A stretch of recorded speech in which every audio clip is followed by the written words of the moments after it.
पिछले एपिसोड में आपने सुना था कि नीलू और दीपक एक पार्क में मिलते हैं, जहां दीपक नीलू को समझाता है कि आपको किसी अनजान व्यक्ति से ऐसे नहीं मिलना चाहिए।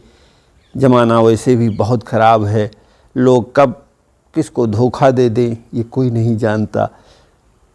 और नीलू दीपक को बहुत गहरी नज़रों से देखती है और उसके हाथ पर अपने हाथ को रख देती है। इसके आगे की कहानी आज आपको इस दूसरे एपिसोड में मैं सुनाने जा रहा हूँ।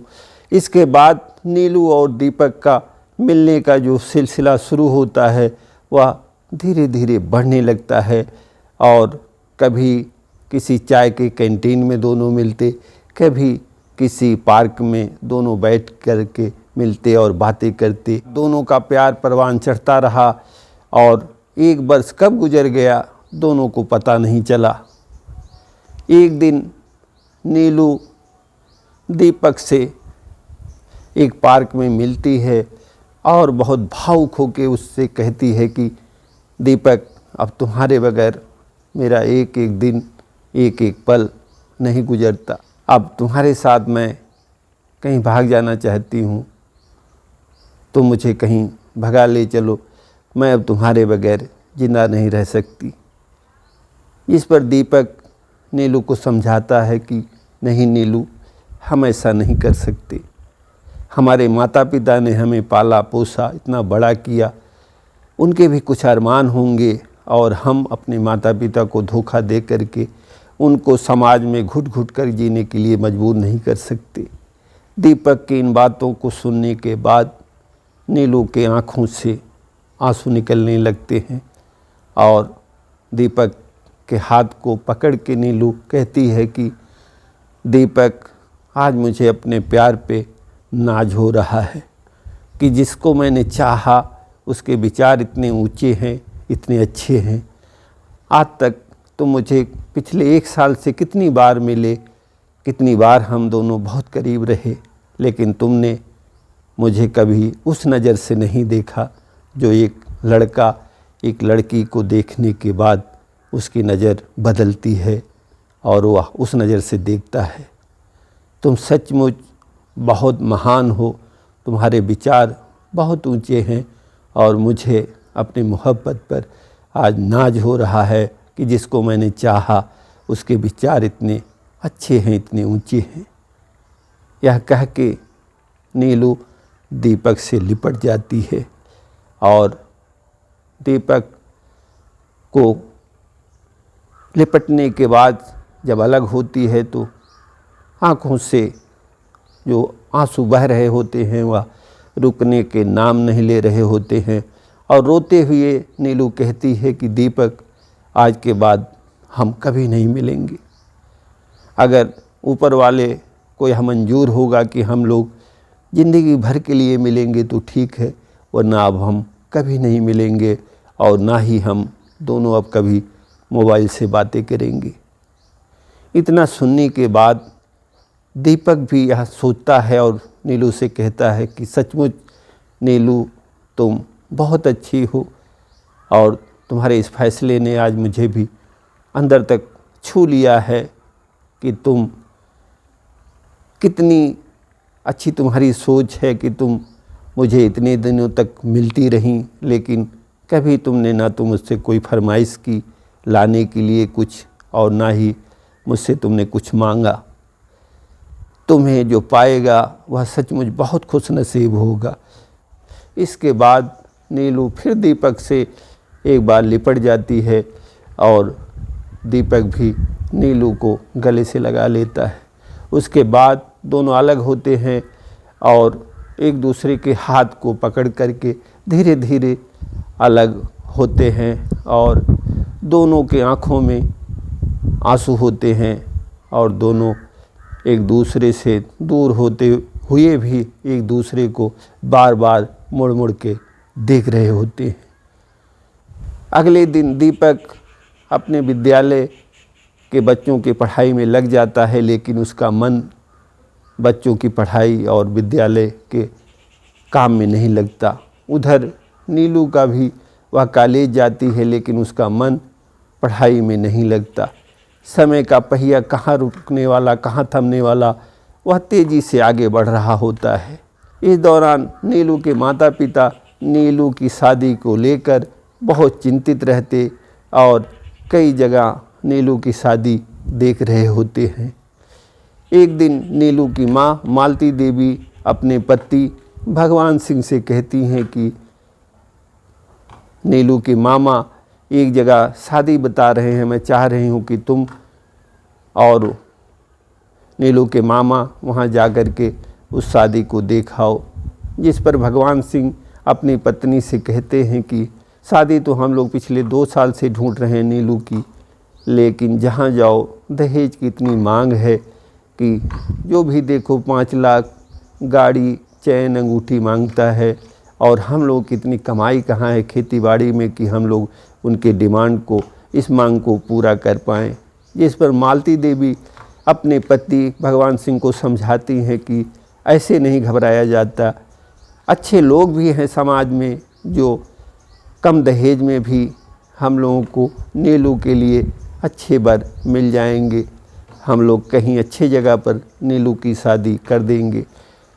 दरअसल नीलू के पिता भगवान सिंह पिछले 2 साल से नीलू की शादी ढूंढ रहे होते हैं और दहेज की डिमांड को लेकर वह बहुत परेशान होते हैं, लेकिन अपनी पत्नी मालती देवी के कहने पर वह एक जगह शादी देखने जाते हैं जहां शिवदयाल सिंह का एक बेटा होता है जो प्राइमरी विद्यालय में सरकारी टीचर होता है।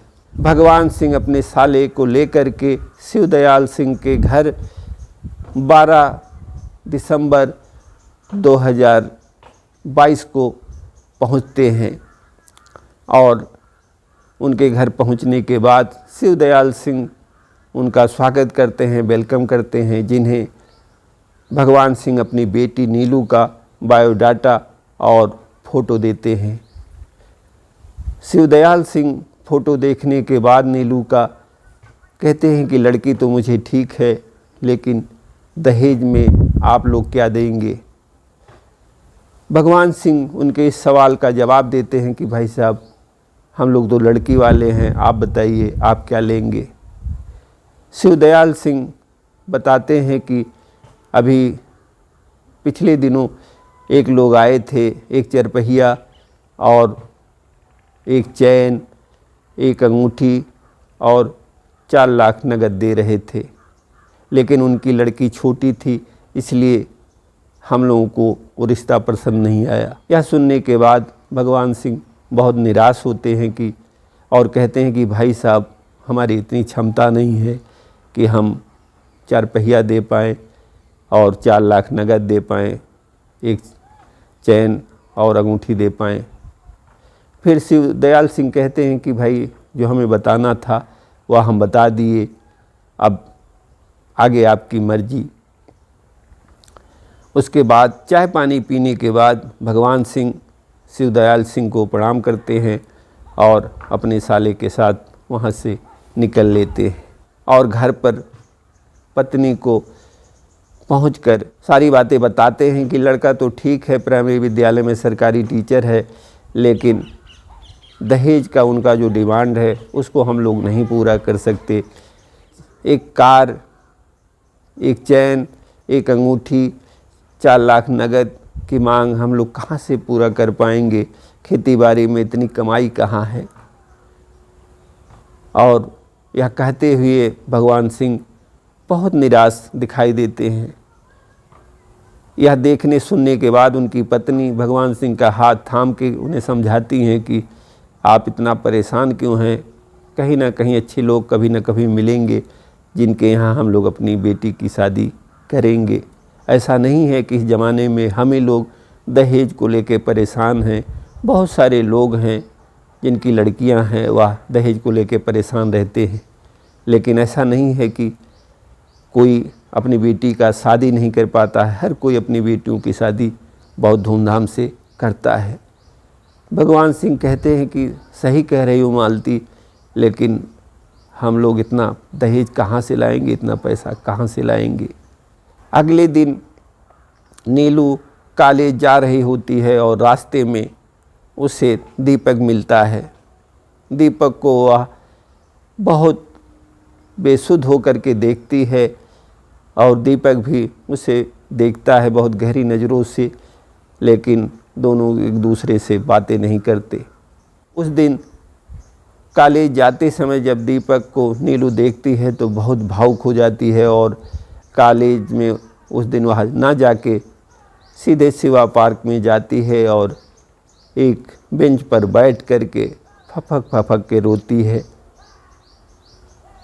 वह दीपक से 1 वर्ष से अलग होने के बाद भी दीपक को नहीं भूल पाई है और दीपक को लेकर के उसका दिल आज भी तड़प रहा है और उसके लिए वह परेशान है, लेकिन वह करती तो क्या करती।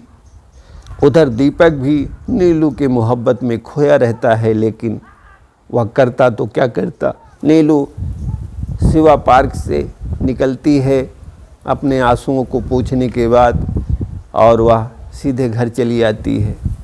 भगवान सिंह इधर दहेज को लेकर अंदर से इतना टूट चुके होते हैं कि उसी रात वह फांसी के फंदे से झूल जाते हैं और वह दहेज की मजबूरी को लेकर के सुसाइड कर लेते हैं।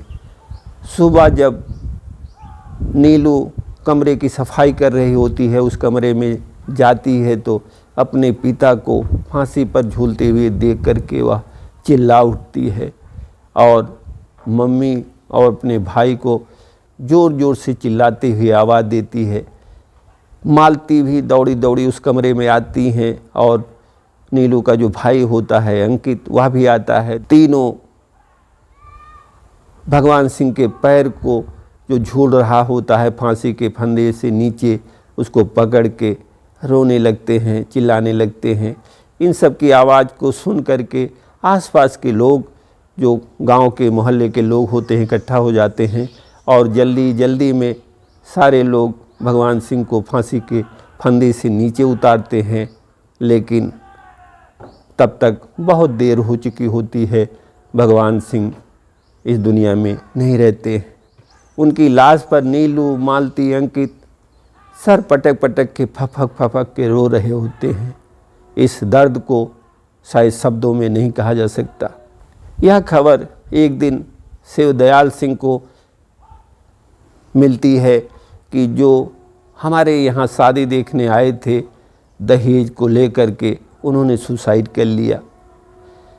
यह सुनने के बाद शिवदयाल सिंह बहुत आहत महसूस करते हैं और उसके अगले दिन अपने बेटे दीपक और ड्राइवर को लेकर के वह निकल लेते हैं और दीपक पूछता है कि पापा कहाँ चलना है, तो शिवदयाल सिंह कहते हैं कि चलिए आप बैठिए, हम लोग एक जगह एक काम से चल रहे हैं। शिवदयाल सिंह कार के आगे वाली सीट पे बैठते हैं, दीपक पीछे और ड्राइवर कार को लेकर के आगे बढ़ता है और उस पते पर शिवदयाल सिंह की गाड़ी पहुंच जाती है।